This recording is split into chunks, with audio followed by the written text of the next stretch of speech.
Hello, everybody. David here, New View Safety Coach. Thank you so much for joining us on this next episode in the Shut Up David series. Today, we've got a special guest who's going to come and talk about senior leadership and coaching. So a bit of an intro that I've written. I'm going to read it because this person's accomplished quite a bit. So today's guest is highly experienced non-exec director and leadership consultant with 45 years of experience in the global oil and gas industry. He has held various key roles, including engineer, senior line manager, health, safety, environmental, and security executive. He has co-authored the book Safety Performance Reimagined, a 4D approach to organizational performance and safety leadership, which became an Amazon bestseller. In 2020, he was invited by the CEO Institute of Western Australia to serve as a syndicate chairperson, facilitating discussions among other CEOs. He has a deep understanding of establishing a company's purpose, values, effective leadership, strategic planning, and sound governance. In 2023, he completed a diploma in executive coaching and actively coaches executives and leaders aiming to enhance personal and organizational performance. Please welcome to the podcast, Rod Richie. Rod. Morning, David.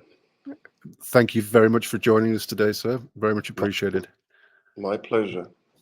We've had, for those listeners, we're starting a little bit later than what was planned because we've had some technical difficulties getting this particular platform to work on at Rod's side. So we're going to be doing this via Rod's phone. It's not going to make any difference, I don't think. Just to set the scene for everyone, so know we've had a bit of anxiety coming into this particular interview with regards to IT, which is always the case. Something goes wrong somewhere along the line. Rod, we first met going back now nearly 3 years when I started the book club here in Perth, Western Australia.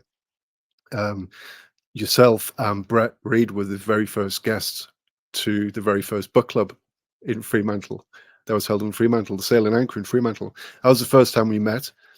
And then the second time we met was at the Australian Institute of Health and Safety Symposium, which was last year, I believe. And you gave a presentation there, which I have here as well. And that presentation was on the importance of the involvement of senior leaders in safety performance. Could you, well, first of all, if I missed anything out from your intro, could you fill us in on a little bit of the background there? And then could we talk about that particular presentation that you gave last year? Absolutely. I think the introduction is fine, David. I don't think that's of great interest to people. I think we can interest them more, or maybe add some value talking about the subject. Great. Yeah, the presentation to the Australian Institute of Health and Safety Symposium, which was in November of last year. The title was A CEO's Perspective on Work Health and Safety for Executives and boards, mainly. And as I discussed that with you, I have a very unique position on the board because I have a work health and safety background at different levels. And sitting on the board, I bring that skill to the board, which is fairly uncommon in most of the boards that I know of. Yes, definitely. And it's unusual as well. And I think we spoke about this the other day. It's unusual as well to have someone with your level of exposure and experience to organization, and also ally that with the coaching aspect as well, which we see you complete your diploma in executive coaching. Why did you feel that was necessary, a necessary skill set to complement your existing skill sets? I think one of the main frustrations that I had, David, was the fact that a lot of executives get spoken to about the need for involvement in health, safety, environment, or work health and safety, whichever acronym you want to use, rather than being coached And as you know, being a coach is that there is a fundamental difference in telling people or rather than coaching people. Yes. And I've found this through my career, and it wasn't until the latter years that I realized that most of our work health and safety or HSE people that are working diligently trying to make a difference, we've always been telling people this is what you've got to do, this is why you've got to do it, and if you don't do it, we're going to audit you and we're going to write you up, and then you're going to be in Yeah. trouble. Always a lot of fear there, isn't there? A lot of fear and a lot of command and control. But when you break that position down, it's a position that has influence but no authority. Yeah. So we quickly discovered that and realized that rather than holding people and viewing them as the problem, we believe they're the solution. But you have to tap into that knowledge and build that relationship first with the people, and then they will come up with the right answer. That's the people doing the task. But the leadership angle of that is a lot of leaders don't necessarily understand that. They just want to go and tell them, this is what I want you to do, rather than this is why I think we should do it. And what do you think? And there's a subtle difference there between the two approaches. And if you can coach people on how to ask the appropriate questions at the appropriate time, and then expand on that, and then ask another question, and eventually open up that conversation, you get a much better result than going out and telling people, this is what I want you to do. And to be a little bit flippant, and the other thing is that when I want your opinion, I'll give it to you type of approach. It never Yeah. Yeah. works. No. But it's alive and well in a lot of our industries that we work with. Why do you think that is, Rod? I know we touched on it briefly the other day, but if you could, from your experience at your level in organizations, why do you think that is, that control and command is such a default setting for senior leaders? I think, with my experience of working on these as a non-executive director on boards, the fact that a lot of directors don't know what they don't know when it comes to work health and safety or HSE. A lot of boards, and it's very hard to generalize, but a lot of boards have your token um, bankers, accountants, legal representatives, and people that have a good knowledge in that narrow field that they represent on the board. Um, I'm the only board member, other than our CEO, that has knowledge of the oil and gas industry, in-depth knowledge of the oil and gas industry, and I'm the only one that has an in-depth knowledge of what the health, safety, and environmental protection means to the company and to them as a director. So I think it's a lack of understanding, and it's a lack of focus. And most of these guys are very focused on profitability, free cash flow, EBITDA, whatever you want to look at it. How is the company doing financially? Where's our growth going to come from? What company can we buy into or purchase, or and so on? Which, don't get me wrong, is very important for an organization. But when I've addressed the AGMs and I talk about value creation, I say that all those things that I've just mentioned are very good for value creation. My role on the board is to influence the board so we don't destroy the company and destroy Yes. that value. And a classic example of that was BP with Macondo and the Deepwater Horizon. Yep. That cost BP $60 billion. Most companies can't afford that. They go under, and depending on where the incident happens, the directors and the executives can be prosecuted and either go to jail or pay a hefty fine, which the company cannot pay on their behalf. Yep. So I think there's that misunderstanding that it won't happen to me, or HSE and work health and safety is managed at some lower, more insignificant level, and I'm Yeah. immune to that because I'm a director. Well, Yeah. that is I got some really bad news for them, but that is not the case. Um, Yeah. so I, I think it's twofold. I think that, and a lot of our work health and safety people that work very hard to make a difference are not necessarily skilled correctly to take on how do you manage up, how do you get the C-suite to buy in and be involved. Yep. Sorry, I think I've answered your question there, David. No, you have, Rod. And what was coming to mind while you were talking, only limited people on the board with specific knowledge and experience within this health and safety arena. And in the majority of people are there to, as you said, bring value to the organization. And it got me thinking, is it their focus directed by the system that they're working in? And I mean that in the term of, so you have these other board directors, are their performance metrics tied around those other elements that you mentioned and not specifically around health and safety? And if they were tied around health and safety, do you think that would make a difference to how much uptake that they would have and how much influence, how much interest they would have within health and safety at the top level of the organization? Absolutely. I think that there's two things there, David. The first one is the fact that there are matrix involved for the executives, and they get very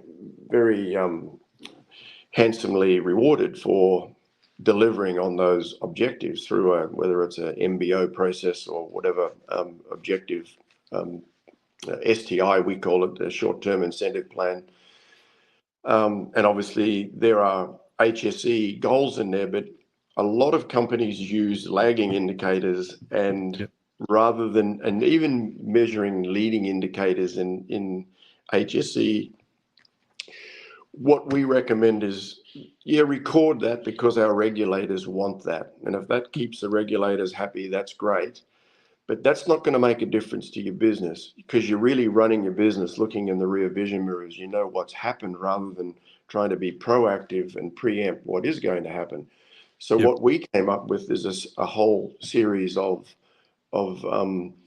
indicators that um, we record leadership traits, and it's about leadership and what they do. And I'll give you a good example of one of them, David, is one of them was you often see in companies leadership visits to the field. Yes. Now, a lot of people tick a box. Yes, I've been to the field. I've been out there for a day and a half. What they do is they go out to the field, they get off the airplane, get off the helicopter, go into the most available office, flip out their laptop and start working as if they're in the office, walk around, talk to a couple of people, get back on the helicopter or on the plane and go home and tick that box, and they've done that. Yep. Now, so what we designed was a set of metrics that record the leadership involvement in one of them is just those field visits where we can actually, sometimes a leader can do more damage than good if they don't know how to address the people and make that visit as productive as possible. And again, this goes back to some of the coaching traits that you learn. And we're working with a client now where we're coaching their senior leaders on here is some things you do, and here's some things you don't do, and here's some leading questions, probing questions, asking people of, what are you doing? Have you got everything you need for the job? Yep. And don't overpromise and underdeliver. Yep. And I'm making a long story very short, but these are some of the things that we use. Another one is the basic upward feedback. I mean, how Yep. does a leader actually know what they're doing and how they're doing? We split these questions out on either relationship based or achievement based questions, and then we feed that into through a software system, and it comes up as a dashboard. And I believe using this process, you can actually predict pretty accurately where your next incident's going to happen. Yeah. Right. Okay. Super interesting. That there's a couple of things there that I just want to speak to before we get to the dashboard feedback side of things.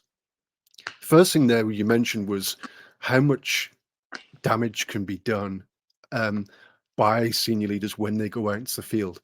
And the first thing that sprang to my mind was a conversation I've had with a senior leader about this very same thing. And I hadn't taken into consideration naively that they would take offense or they would become defensive when I said that. And it needed me to explain the fact that this wasn't intentional damage that was being done. This was unintentional purely because they didn't know what they didn't know, which is what we were talking about before. They didn't know, the way to ask questions, what they were trying to do. So they just went out there with their standard way of doing things, and it wasn't taken that well. It's not always taken that well at the front line. So I find that, when I'm talking to senior leaders, that needs explaining, and then they seem to be willing to and accepted of the information to help them do that better, if that makes sense. Because at the end of the day, and it's something we spoke about before, the people at the front line, they don't go out of their way to make mistakes, but also the senior leaders, they're only humans as well, aren't they? They don't go out of their way to make big mistakes as well. And that knowledge and that guidance, as you said, through the coaching process of how to have these purposeful, engaging, and motivating conversations, it's a skill people need to be taught, isn't it? Absolutely, absolutely. But even if you're a very skilled coach and you go to the field or you go into and talk to the people doing the tasks, if there's an element of mistrust there, if they don't trust you because you haven't delivered in the past, it doesn't matter how good a coach you are, they're not going to trust you. They're going to shut down. They're going to avoid you, first of all. And that trust is one of our models, our 6-factor model. It's the foundation of everything going forward to build that relationship. Now that takes time. You can't just go out there and wing it. This has to be done authentically. And this is where a lot of the issues I have with a lot of leaders when they go out there. They think, well, we can go up and ask this guy, what are you doing? How's it going? You got everything you need? Okay, great, thanks. And he's thinking he'd rather be somewhere else doing something else, but he said, I've got to do this because that's what people want me to do, or that's what I've got to do to get my bonus. Yeah, Rather than taking it's a tick box I've got to achieve. Spot on. And rather than going out there and look, I genuinely want to know how these guys are doing and how can I actually help them to deliver, and it's in their best interest that happens, because that's where the action happens, and their main role is to support the leadership coming up there. Yep. Yeah. This piece that we're talking about now may be a good time to actually bring in the book, so that people can see, if they're unfamiliar with the book, they can actually. So, Safety Performance Reimagined: A 4D Approach to Organizational Performance, in paperback. I particularly like this diagram because I've seen presentations from both yourself and from Brett as well, and it's the conversation around that 3D image that you're seeing there or not seeing until you actually step back and can refocus your attention or refocus your mind. You see that missing piece, as it were, comes forward out of it. Could you talk to us a bit about what that represents to you and why you wanted to write a book like this? The reason we wrote the book, to be really honest, is about, well, to me, I just got very tired of, we feel like we're on like a mouse going around and around on one of those little wheels that they run in, and we seem to be doing the same thing over and over again and being surprised that we get the same results. We've been through the whole process of having better safety management systems and doing audits and doing more training and so on and so on. But there was something fundamentally missing. And Brett and I sat down and we were working together, and the light came on that we felt that most businesses run with these 3 dimensions, which are not rocket science, production and schedule, cost and resources, and system and the processes. Most companies, have got that. Otherwise, they're not going to be very successful. And these 3 dimensions are just basically enablers for the company to be able to perform. But what was missing was that fourth dimension, and we call it the fourth dimension to get people's attention. And that's that focus on people. And people are often in a three-dimensional model are looked at as the problem. So it's these Yes. people. If we could get rid of the people, we'd be really in really good shape. And the problem with people, if once you get to understand people, is number one, you can't control people. If you believe that, that's a flawed concept. And we are very unpredictable because whatever was going on in the back of our mind, other things influencing our performance, influencing our attitude, influencing how we behave, you cannot control that. No. So a manager will try and control it, but a leader will try and inspire those people to do something differently. And the subtle difference with the fourth dimension is about people and about leadership. And we've looked at a lot of accidents in my career, and we've looked at when we pull them apart and diagnose them. And if let's look at something that's very topical today, David. Let's look at Boeing and how they Yep. are faring at the moment. Now Or not. exactly, and there is a company that had a great reputation, made a great product. I've done a lot of miles in Boeing aircraft, and it always sort of made me feel comfortable because we're in a Boeing aircraft. Yep. Now, Hopkins has just put out a brief note through the AIHS about Boeing. I don't know whether you've read that. It came out this morning, but how he puts it down to the causes of what's causing Boeing's demise at the moment, and what the same things that happened in Longford, the same thing happened in BP with Deepwater Horizon. It's a lack of leadership and focus on what is going on, and the people have a fear of communicating with the leadership because of the culture that's in that company, where we don't want to hear about your problems. We just want to get results. We just want to get these airplanes out and sold and in the air. Don't worry about these safety features or these safety problems we're having. And I don't want to hear about that, and you can get away with that for a while, but eventually something is going to go bang. And unfortunately, as Hopkins says, that in most cases, the warning signs are fairly obvious that this doesn't smell right, it doesn't look right, so therefore it's not right. So what is the problem? But no, keep pushing the envelope, and that's what happened in Deepwater Horizon. Faster, quicker, we're wasting money, cheaper, then bang. And in most major accidental events, it's exactly the same.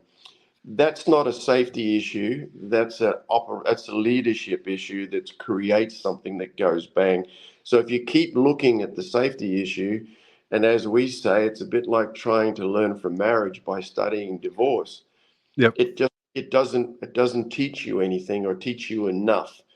And one of the main reasons that I helped Brett write the book was this is probably it says safety performance reimagined, but as you quite correctly quoted, the bottom part of the total is the 4D approach to organizational performance.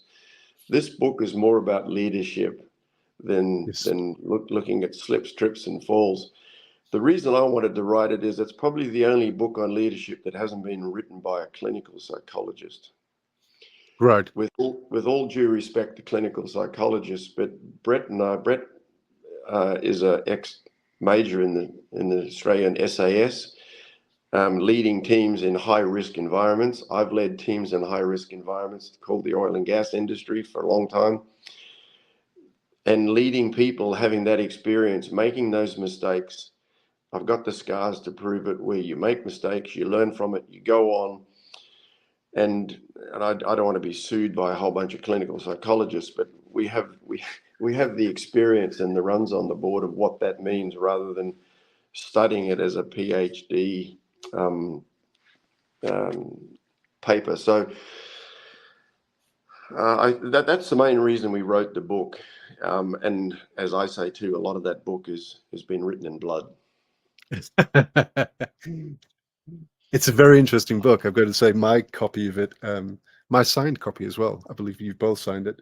It's got lots of tabs in there, and it's got lots of points that I can refer back to and keep on talking about it. But you're right. It is it's a leadership book. It is that missing dimension. And what came to mind though when you said that, you drew a direct causation, a direct link between safety and senior leaders in the organization. And I think we all implicitly know it's there, but this sets it out in concrete that if you want to improve that safety, then you need to improve the leadership of the organization, because one is heavily influenced by the other. And you can't, safety is not something that sits by itself and is a little department where everything just ticks along, and as long as we get the ticks in the boxes and the people say they've done X, Y, and Z and they don't break any rules, everything's fine. It's not. It's more of a holistic, systemic practice within the organization, and it's certainly definitely linked to the senior leadership within the organization. How comfortable, from your experience, are senior leaders when they hear that message, when they hear that something like Deepwater Horizon or any of those other big major catastrophes, or even even what happened with Volvo? They they decided they wanted the greenest diesel car, and that was a metric which they set their engineers, who couldn't achieve it, who then didn't feel safe enough to broach their leaders and say, we can't do this and with the technology we've got. So they fudged the software to give fake readings, and of course eventually it was found out. But that that decision wasn't made directly by the senior leadership. That decision was made because of the reaction from the senior leadership.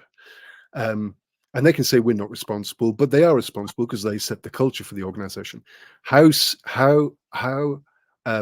comfortable do you think senior leaders are with knowing that they have that much influence over safety?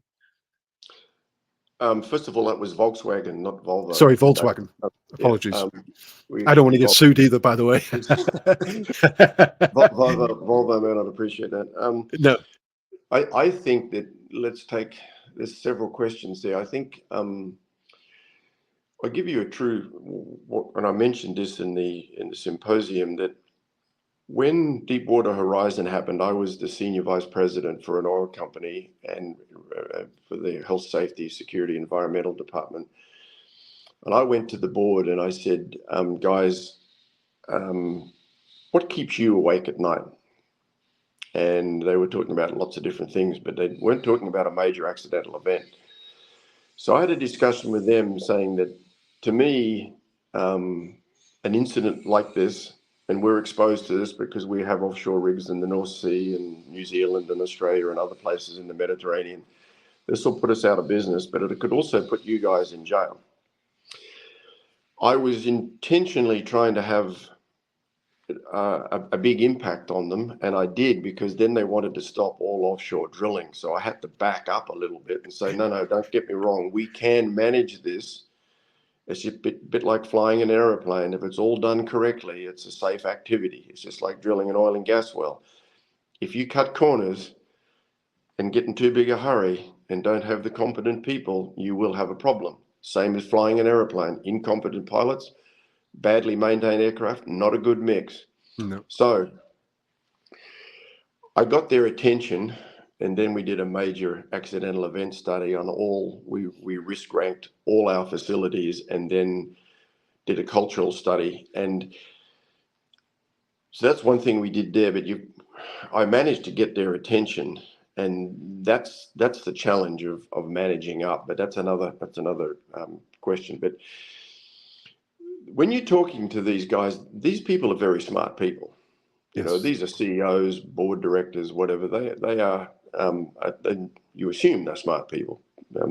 Present company excluded, of course. But I think that they know what they've got the answer already to your question when you ask them, and that's why I think this coaching ability really helps with that.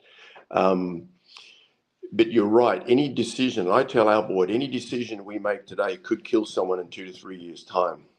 but that time lapse doesn't disconnect you from making that decision. Yeah. So what we do is we have a very, very active and current and dynamic risk register, which we discuss 4 times a year with all board members. But there's no point in discussing that with the board members if they don't understand what they're looking at. So you've got to go back and train them on risk management, and then how Gotcha. to do a risk assessment, what that means, what documents that we have that supports that process. So you've got to train these guys in it.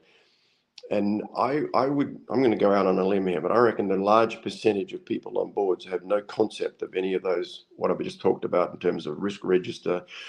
They'll have a risk register. It'll be talking about exchange rates. It'll be talking about Yeah, right. Okay. COVID, anything to do with direct financial issues, contracts with maybe a supplier or a contractor or whatever, but it won't have anything to do with health and safety to a So degree.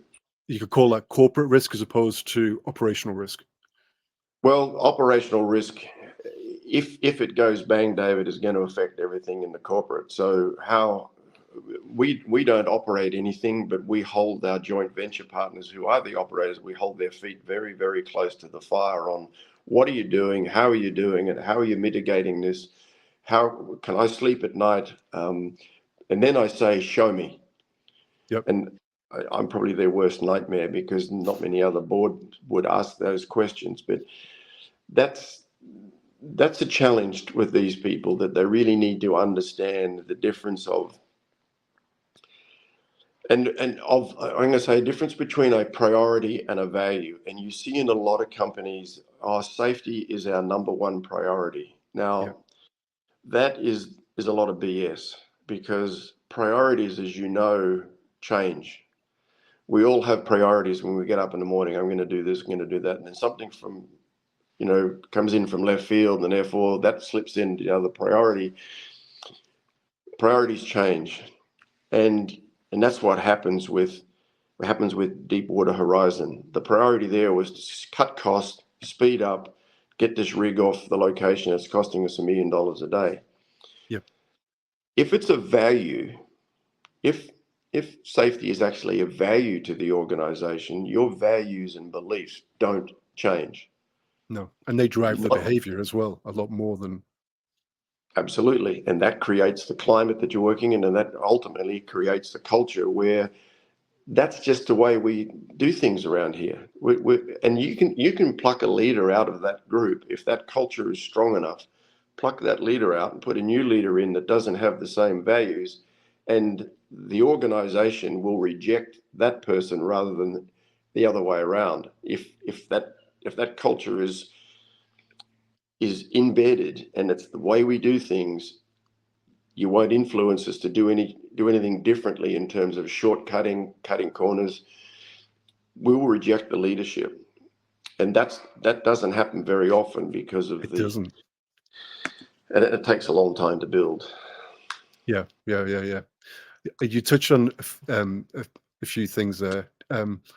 One which was what we spoke about the other day as well, which is what I was um, where I personally think you bring a lot of value to this conversation is I can't remember exactly how I phrased this to you, but was so that HS, WHS leaders, whatever you want to call it, people in the organization, regardless of where they sit, they can take this video and use it as a way to manage up within the organization, to be able to take it to their leaders and say, look, here is a senior leader, seasoned senior leader within the oil and gas high risk industry. And he's sitting there and saying that we need to listen to the people on the front line. We need to create a culture and an environment where communication flows. People feel safe to be able to talk about mistakes they've made, the errors they've seen, things that didn't work well, everything that we know brings value to the safety, but not just for now, but for long-term improvement as well, for and not just focusing on the error side of things, but as you mentioned, focusing on operational improvement in general, which is, work is done and, normal work. How do we communicate that as well? And I know I'm rambling on a bit now, but, being able to take this and they can use it as a tool to be able to go to their leadership. So with that as a framework, what advice could you give to people who need to manage up in their organization to be able to get some of these ideas that you've got in your book across the line with their senior leaders? It's, as I said in the symposium, the first thing is understand their priorities and their perspectives. A lot of people say that I'm time poor, which is, well, you can't change time. That just happens. You have to organize yourself and prioritize. So it's understanding how the C-suite or the board prioritize what's happening in their day, and then try and identify some of the key leaders, the people that are more likely to be that you're able to influence and work on those guys. Try and use the 80-20 rule. Let's focus on 20% of the board, but put a lot more time and effort into those people because they're more likely to understand and as we say, they'll get it. And if you present it in the way that the language that they understand, like you are an officer of the company, do you know that you can be prosecuted? And that's one wake-up call. You can talk about return on investment or any other acronym from the accounting department that will get their attention: loss of value, shareholder value. Qantas is another great example of where a company's gone from being respected as the most trusted company in Australia to now a number 3 of the most distrusted companies in the country, where you can have that conversation with these guys. How do you think our peers or partners or clients or staff really look at us as a leadership team, and are we creating that value, or are we trusted? Something else that HSE people don't do very well is speak another language. They talk in a jargon which is HSE related. They talk about leading indicators, lagging indicators, and management systems, and this and that and the other. These guys don't understand it, so they turn off completely. You're boring them. You hit them with something that's going to be meaningful. I just picked up on that when you were talking right at the very beginning, and that whole beginning piece that you mentioned there was literally learn their language, learn what they know and the language, the parlance they speak every day, because that's the quickest way to build that communication bridge. Is that fair? Absolutely, and a great question. But that's why this executive coaching or leadership coaching, one of the questions I use, David, is what keeps you awake at night? Yep. As a leader, you're running the company. What keeps you awake at night? When you drive home and you're thinking about what happened today or last week or what's going to happen. Tell me some of those challenges, those issues, and then you get a pretty good idea about where their focus is. And if you have to ask that, okay, now tell me something else that's keeping you awake at night. And if you have to ask that question 8 times, and before you get to, oh yeah, maybe the safety of performance is probably not right, well, then you've got a bit of an issue. But also share with them some really good examples. Be a solution provider. Bring a solution to the table. Like, do you know that company XYZ does this, and look at the results they've got from that? Why we could be doing more of that and less of what we're doing, and that might give us a better result. Yeah, right. And focus on, that's why we put in the book about organizational performance. Good leadership goes right across the whole broad spectrum of the company, but we only look at an HSE issue. Normally we get into that and when something goes bang and we've got a major problem or a high potential near miss or whatever you want to call it. And then we start looking into it and we focus on that for the next 2 or 3 months. And then we write a new training schedule and a new standard, or we modify the management system, but we don't look at what leadership created that in the first place. Yeah. All administrative type controls. Absolutely, they're all objective. If you look at our integral model in the book, it's all on the left-hand side of the model. Yeah, It's all objective yeah, and a behavioural, rather than going on the right-hand side of the model where it's intentional and shared perceptions, because that's much harder, yeah, much yeah. harder. So if I was to The other thing, summarize, oh, sorry, mate, go on. yeah, I was just going to say, building an alliance and building this relationship with the senior people in the organisation. And sometimes if that doesn't work, because often the internal expert is not considered an expert, so therefore you might want to get someone externally that can help you open that door and at least stand with you. And I'm doing that with a company right now, as a result of that symposium, helping them. I'm going to coach his group on how to do exactly what I was saying about how they talk to the executive, Yeah, right. because it's a skill set, and internal expertise is not taken on board as quickly or as easy as an external expert. It's that whole saying, isn't it? You can't be a prophet in your own land. Um, companies, for whatever reason, they see value in more credibility in external advice giving and resources. When generally, as a consultant myself, in my years as a consultant, if I was asked to provide solutions, I would go and ask the workforce what they would do, and then just repackage that and go, "There's your solution," and they'd be, "Oh, thank you, thank you." And then the bomb at the end would be, well, actually, that's a solution that's been provided by your workforce. You need to find a way of listening to them.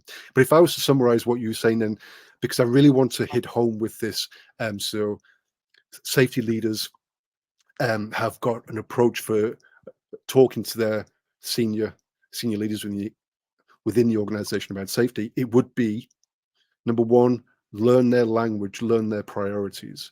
What language do they speak? Number two would be give them relevant contextual examples. And number three would be bring solutions, and not just problems. Is that a fair summation of what you were talking about? Absolutely. When I had my department, David, I told those guys religiously that it's very easy to go out and find the faults or something that's missing. But let's find that, work with them, and come up with the right solution. Yeah, If they haven't got that solution, then it's your role is to try and bring up, at least if you can, two or three options, um, and work with them to solve it. And then the next time you go back, you'll be welcomed with open arms. yeah, yeah, yeah. Your communication piece that you mentioned there, when you working with these organizations to help them effectively communicate with the workforce through coaching practices and skill sets that you've learned and that you're imparting. How much of that, how much value would you say, and I know it's hard to quantify, how much value would you say that would have in an organization changing how they view safety? So I missed the first part, David. So at the end, sorry. When you were talking about after the safety symposium, you're then working with a client to help the senior leaders with their communication capabilities. Yep. How important is that when, say, an organization wants to look at the approaches you talk about in your book? How important is it for the senior leaders to have the support of a coach to help them integrate that skill set that's needed? It's absolutely. I think it's absolutely critical, that because we all need. My work in the CEO Institute. I have 10 CEOs that I sit down with every month. They're the Let me same just bring up that CEOs. page. Let me just bring up that page so that people can see it as well. Share screen. Sorry to interrupt That's you okay. talking. I just wanted to get this up on the screen so people know where to go and look. I'll make sure the URLs in the description below as well. Yeah, where were we? How important is it for the coaching for the senior leaders? I think it's very important, and I think, as I mentioned earlier, there is a lack. There has been a complete disconnect with coaching. It's become almost flavor of the month now. Yeah, But I think that's part of it. being able to coach and getting the door open. But a lot of leaders have what I refer to as an ego issue, where to get a personal coach to help you, some people believe they're actually admitting that they have a fault or Yeah. faults. Heaven forbid. Yes. But rather than looking at it as a tool to develop, and it's, as you know, because you're a coach, that it's about waking up the internal senses of the person. They already have the solution, but it's buried behind whatever, a bias towards something they're doing in the company, or a bias that's been influenced by their boss. Yes. But deep down, they know the answer, but you just got to go and find it for them and bring it to the front, and then you talk about it. But the biggest problem I have, David, and you will too, when you start coaching, you're already coaching now, but with executives, is getting them to understand that this is a development tool and we're not all perfect. Yes. Um, Yes. Yeah, so, no, I hear you. And this goes back to actually, I didn't mention it the other day when we spoke about this, but the first couple of classes in my new degree at the University of Sydney, um, which is in coaching psychology, first couple of classes there were to deal with expectations and credibility with executives within organizations. What do coaches need in order to be able to have that credibility, which you need credibility if you want to develop trust in a relationship? So there was that piece which is seen within the academic coaching psychology world as being very important. How do you develop that credibility and the trust? And a lot of that comes down to either having exceptional experience within a particular industry, or having, and this goes to a little bit what you were talking about before, having training in some kind of psychology field, so that at least um, they feel what's the word I'm looking for? They feel confident that you're not just someone who slapped the word coach after their name, and you have some credibility within the industry as a whole. Um, but that may go some way towards being able to ameliorate that sense of ego. And do you oh, think? absolutely. Once you get the door open, once you get to talk to that person. Yeah. But no, I agree with all of that.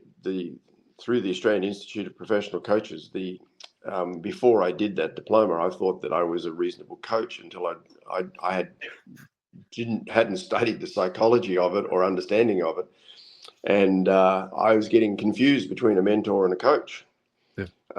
as a lot of people do. But I think once you understand that, and how much work it takes to actually prepare for a coaching session, because your homework you do to understand who you're coaching, the background of that person. Now you can get a lot of that from the first couple of sessions, but you need to understand how to. Some people are very, very clever at protecting that, and it's something that I don't want to share with people. Yeah. But you mentioned the word trust, and we've got quite a bit of information in the book on trust, and it's the same with coaching. You have to build that element of trust to be able to have a decent dialogue, to where you can get on that, we call it a shared meaning and a common purpose. Yes. And a lot of leaders don't do this even when their day-to-day activities. They don't take the time to build trust with people. And we say that, and it's the same with coaching, that you have to earn that trust. You can't build it, because you can't build trust with me if I don't think you're credible, reliable, or authentic. Yes. It's not going to work. And if I think you're self-orientated and you're in it just for David, it's not going to work. No. So, and we say too that it comes on foot and leaves on horseback. Yeah. And it's very easy to lose, very hard to earn. And I think that when you're coaching, it's exactly the same. You have to sit there, and it's, as you know, it's not easy. It's No. hard work. You've got to build that trust and get that relationship and that rapport going.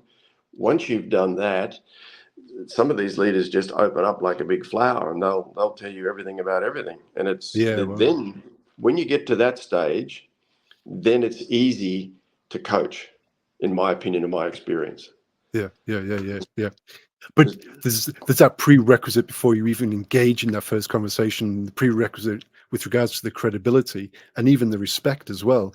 That's even before you sat down with the person, isn't it? They've looked at your profile, they know who you are, they've done maybe some background on you as a person. So you've ticked the two of those three boxes. You then just need to go in there and be authentic and have those genuine conversations with them, and then you've got the trust. That's where it all comes from. It's not a one thing fixes all, is it? It's a multifaceted thing, which, as you said, can be quite difficult to attain, but very, very easy to lose very quickly.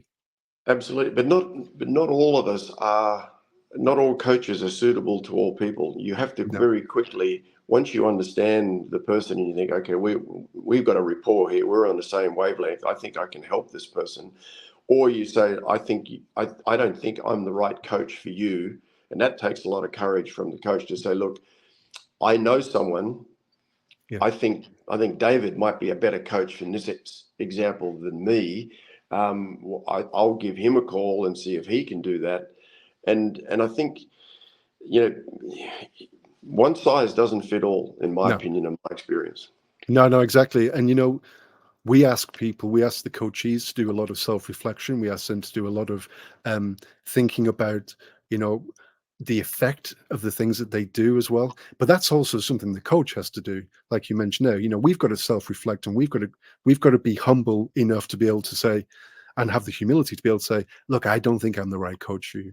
Just like you said, then, there's an energy misalignment, there's a personality misalignment, communication type misalignment, whatever it might be. I know someone, they may need someone who's a high D on the disc profile, someone who's very domineering, and as opposed to someone like me who's more you know, like more supportive and more intuitive.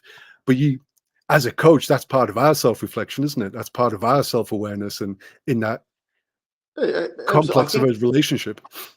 I think understanding yourself through the disc profile, for instance, as you mentioned that, and that's what we use as well. I think when Yeah, you understand yourself, because we say you have three relationships: one with yourself, one with others, and one with the subject or the task.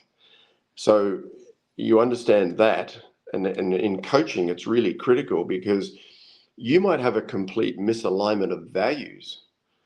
And therefore, it's going to be very hard if you are true to your values and beliefs and they're true to theirs and they are diametrically opposed. You're the wrong coach. yeah, Bail yeah, out. yeah, yeah. Uh, Because if anything, you're going to do damage to the industry, because you're going to keep on plugging away at something which really isn't meant to be, and they're just going to lose hope with it, really, aren't they?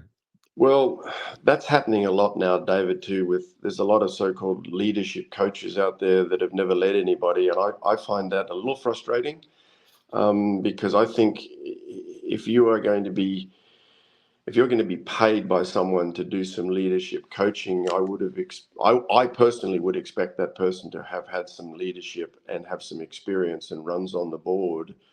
And it's not the only thing I look at, but would you go and have a hip replacement or an operation with a doctor that's only read it out of a book and not actually done it before? I think we all know the answer to that. Yeah. It gets back to that credibility argument as well, doesn't it? And then when you're starting talking about niche areas of things like, especially leadership, or I know coaches who work in retirement coaching, so their niche areas specifically around coaching people around retirement. And you need to know there's a fine line we all walk when we're coaches between mentoring and consulting or coaching. But if it's a specified area, it's like if I was coming out as a safety coach and I never worked in the safety industry, uh, there's only so much credibility you'd have, really, isn't there? Let's be honest. Absolutely, absolutely. But there's plenty of them out there. Yeah, I bet there is. I bet there is. Well, thank you so much for your time, and we are going to be hopefully as well speaking to Brett, your co-author for the book. I'm trying to tee up a time for Brett to come on as well and talk about it. So he will give his perspective, and we can have other conversations and discussions around some of the models and theories within. I think he's disappeared again. Technology's not been that great for us today, but I'll keep an eye out for him. Rod, technology's not been our friend this evening, has it? Forgot me again. Yeah. It's all good, mate. I was literally just thanking you for your time and for all your advice and for your patience, and for your support as well, because you've been there for me for a few pivotal moments of my career as well, like I mentioned with the book club, and obviously with this new venture that I'm working on as well. Yeah, it's very much appreciated for me personally also. Thank you. No problem. If anybody needs any other support or help, I'm more than happy to help them any way I can. CEO Institute, I'll put a link on there. I'll also put a link to the book and Amazon, and reach out to Rod. He's more than happy to help wherever he can. Thank you, Rod. Very much appreciate your time. My pleasure, buddy. Take care. See you. Take care, mate. Bye.